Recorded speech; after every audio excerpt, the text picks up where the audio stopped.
નમસ્કાર દોસ્તો, ખેતી પરિવર્તન યુટ્યુબ ચેનલમાં તમારું સ્વાગત છે। રાજ્યના અમુક વિસ્તારોમાં હવામાનમાં એકાએક પલટો આવ્યો છે। અંબાલાલ પટેલે રાજ્યના કેટલાક વિસ્તારોમાં કમોસમી વરસાદની આગાહી કરી છે, ત્યારે કચ્છ જિલ્લાના વાતાવરણમાં પલટો જોવા મળ્યો છે। 2 દિવસ દરમિયાન કમોસમી વરસાદની આગાહી કરી છે। હવામાન વિભાગના જણાવ્યા પ્રમાણે વાતાવરણમાં પલટો આવીને છૂટાછવાયા સ્થળે હળવો વરસાદ પડશે। રાજ્યમાં આગામી 2 દિવસ સુધી વાદળછાયું વાતાવરણ રહેતા તાપમાનનો પારો ગગડશે। 2 થી 3 ડિગ્રી જેટલું તાપમાન ઘટતા લોકોને ગરમીથી રાહત મળશે, જ્યારે 2 દિવસ બાદ 2 થી 4 ડિગ્રી તાપમાન વધતા લોકોને હીટવેવનો અહેસાસ થશે। હાલમાં તાપમાનનો પારો વધતા ગરમીથી રાહત મેળવવા શક્કરટેટી અને તરબૂચનું વેચાણ વધ્યું છે। આંધી અને ગાજવીજ સાથે વરસાદ થવાની શક્યતા છે, તો 17 એપ્રિલ બાદ રાજ્યમાં ગરમીનું પ્રમાણ વધવાની શક્યતા છે। આ બાદ રાજ્યના કેટલાક ભાગોમાં 43 ડિગ્રી તાપમાનનો પારો જવાની શક્યતા છે। આગાહી અનુસાર ગુજરાતમાં થંડરસ્ટ્રોમની પણ શક્યતા સાથે ભારે પવન ફૂંકાશે। વેસ્ટર્ન ડિસ્ટર્બન્સને કારણે આજથી 3 દિવસ વરસાદ રહેશે। હાલ હીટવેવની શક્યતા નથી। 2-7 એપ્રિલે સૂર્ય ભરણી નક્ષત્રમાં આવતા ગરમી પડશે। સૂર્ય 10 થી 11 મેના રોજ કૃતિકા નક્ષત્રમાં આવતા કાળઝાળ ગરમી પડશે। જો કે આ સાથે જ આંધી વંટોળ સાથે પ્રિમોન્સૂન એક્ટિવિટી પણ થશે। હવામાનમાં ભારે પલટા આવશે। આ વર્ષે ગરમી, પ્રિમોન્સૂન એક્ટિવિટી અને કરા પણ વારંવાર પડશે। 11 મે આસપાસ બંગાળાના ઉપસાગરમાં હળવા દબાણ પેદા થશે। 20 મે બાદ ગરમી જોર પકડશે। 24 મે થી 5 જૂન આસપાસ ગુજરાતમાં કેટલાક ભાગમાં વરસાદ થશે। કચરામાંથી ખેડૂતો બનાવી શકશે ખાતર, ખેતી ખર્ચમાં થશે ઘટાડો અને પાક ઉત્પાદનમાં થશે વધારો। ખાતરના ઢગલા ઉપર શેડ વગેરે મૂકવાથી તેને વરસાદથી બચાવી શકાય છે।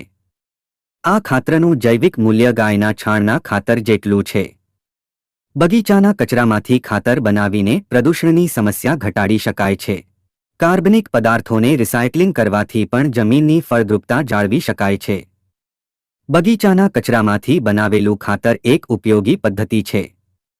ખેડૂતો બગીચાના કચરાને રિસાયકલ કરી લેન્ડફિલમાં જતા કચરાનું પ્રમાણ ઘટાડી શકે છે। બગીચાના કચરામાંથી બનાવેલ ખાતરમાં ગુણવત્તા સારી હોય છે। આ પ્રોસેસ દરમિયાન રોગોજીવાતો દૂર થાય છે।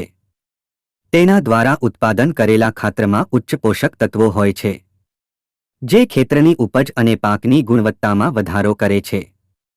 લોન લેનારા ખેડૂતો માટે ખુશખબર, આગામી બજેટમાં ખેડૂતો માટે થઈ શકે છે મોટી જાહેરાત। જે ખેડૂતો લોનની ચૂકવણી સમયસર કરે છે તો તેઓને દર વર્ષે 3% વધારાની વ્યાજમાં રાહત પણ મળે છે। આ ઉપરાંત ખેડૂતો લાંબા ગાળા માટે પણ લોન લઈ શકે છે, પરંતુ તેમાં વ્યાજ બજાર દર મુજબ ચૂકવવાનું રહે છે। આગામી નાણાકીય વર્ષ માટે કૃષિ લોનનો ટાર્ગેટ વધીને 22 થી 25 લાખ કરોડ રૂપિયા થઈ શકે છે। ચાલુ નાણાકીય વર્ષ માટે સરકારનો કૃષિ લોનનો લક્ષ્યાંક 20 લાખ કરોડ રૂપિયા છે। હાલ કેન્દ્ર સરકાર દ્વારા તમામ નાણાકીય સંસ્થાઓ માટે 3 લાખ રૂપિયા સુધીની ટૂંકા ગાળાની કૃષિ લોન પર 2% વ્યાજની છૂટ આપે છે। તેથી ખેડૂતોને વાર્ષિક 7%ના રાહત દરે 3 લાખ સુધીની લોન મળે છે। ખેડૂતોને વીજળી માટે વધુ સંસાધનો મળી રહ્યા છે। આમાંથી એક સોલાર પંપ છે, જેના દ્વારા ઇલેક્ટ્રિકલ કામ ખૂબ જ સરળતાથી થાય છે અને સિંચાઈ સરળતાથી થાય છે। ભારત સરકાર ખેડૂતોને સોલાર પંપ માટે પ્રોત્સાહન પણ આપી રહી છે। તેની સાથે જ તેના પર સબસિડી પણ આપવામાં આવી રહી છે। ગૂગલની નવી ટેકનોલોજી, તમે ટેક્સ્ટ લખીને બનાવી શકશો વિડિયો। જાણો કેવી રીતે। ગૂગલે હાલમાં જ એક નવી ટેકનોલોજી લોન્ચ કરી છે, જેની મદદથી તમે ટેક્સ્ટ લખીને વિડિયો બનાવી શકો છો। આ ટેકનોલોજીનું નામ લ્યુમિયર છે। લ્યુમિયર એ એક text two video generation model છે, જે એક જ પાસમાં વિડિયોના સમગ્ર ટેમ્પોરલ સ્પેન ફ્રેમ દ્વારા સમગ્ર વિડિયો બનાવે છે। આ ટેકનોલોજીનો ઉપયોગ કરીને તમે કોઈપણ વિષય પર વિડિયો બનાવી શકો છો, પછી તે સ્ટોરી હોય, ડાયરેક્ટેડ વિડિયો હોય કે મનોરંજન વિડિયો હોય। ચાર્જ કર્યા વગર 50 વર્ષ ચાલશે ન્યુક્લિયર બેટરી। જાણો મોબાઈલથી લઈને ડ્રોન સુધી કેટલી થશે ઉપયોગી। બેટરી બનાવનારી કંપનીનું કહેવું છે કે આ બેટરી એકદમ અલગ છે। તેને ન તો સતત ચાર્જિંગની જરૂર પડશે કે ન જાળવણીની। આ બેટરી ન્યુક્લિયર એનર્જી પર ચાલે છે। આનો ઉપયોગ ડ્રોન અને ફોન સહિત અનેક પ્રકારના સાધનો માટે થઈ શકે છે। એક્સ-રે રેડિયેશન સિસ્ટમ બાદ હવે ચીને ખાસ પ્રકારની બેટરી તૈયાર કરી છે। તેને ચાર્જ કર્યા વગર 50 વર્ષ સુધી વાપરી શકાય છે। બેટરી બનાવનારી ચીની સ્ટાર્ટઅપ કંપનીનું કહેવું છે કે આ બેટરી એકદમ અલગ છે। તેને ન તો સતત ચાર્જિંગની જરૂર પડશે કે ન જાળવણીની। આ બેટરી ન્યુક્લિયર એનર્જી પર ચાલે છે. આનો ઉપયોગ ડ્રોન અને ફોન સહિત અનેક પ્રકારના સાધનો માટે થઈ શકે છે. 2024ની સાનેડો મિની ટ્રેક્ટર યોજનાએ ખેડૂતોને ખેતી માટે એક ખૂબ ઉપયોગી સાધન પ્રદાન કરવો છે. આ યોજના હેઠળ ખેડૂતો સાનેડો ખરીદવા માટે કુલ ખર્ચના 25% અથવા ₹25,000નો લાભ લેશે. લાભાર્થી ખેડૂત આ યોજના હેઠળ ખરીદેલા સાનેડોને 2 વર્ષ સુધી વેચવાનો અધિકારશીલ રહેશે. આ અવધિમાં ખેડૂતો આ સાધનનો ખેતીમાં માત્ર ઉપયોગ કરી શકશે. રાજ્યના ખેડૂતોએ ખેતીમાં સાનેડા સાધનનો ઉપયોગ કરવાની શરૂઆત કરી છે. છોટા અને સૂક્ષ્મ ખેડૂતો મોટા ટ્રેક્ટરનો સ્થાને મિની ટ્રેક્ટરનો ઉપયોગ કરી રહ્યા છે. આ સાધનના ખર્ચ નાના ખેડૂતો માટે સાર્થક છે. ગુજરાત સરકારે ખેડૂતોને ખેતીમાં સહાય કરવા માટે મિની ટ્રેક્ટર સાનાડો ખરીદવાનો સહારો આપ્યો છે. આ યોજનામાં ખેડૂતોને ride on self propelled multipurpose toolbar સેનિડો ખરીદવા માટે મદદ થશે. ગુજરાત સરકાર ખેડૂતો માટે ઘણી યોજનાઓ અમલમાં મૂકી રહી છે, જે આઈ ખેડૂત પોર્ટલ દ્વારા એક્સેસ કરી શકાય છે, જ્યાં વિવિધ વિભાગોમાંથી ઓનલાઈન અરજીઓ ઉપલબ્ધ છે. આઈ ખેડૂત પોર્ટલ પર એક યોજના છે જેની ચર્ચા કરવામાં આવી રહી છે, જેનું નામ છે તાડપત્રી સહાય યોજના. જેમાં ખેતીવાડી માટે તાડપત્રી સહાય યોજના વિશે વિગતો છે. તાડપત્રી સહાય યોજનાનો ગુજરાત રાજ્યના ખેડૂતો ખેતીના વિકાસ માટે સક્રિયપણે પ્રયત્નશીલ છે.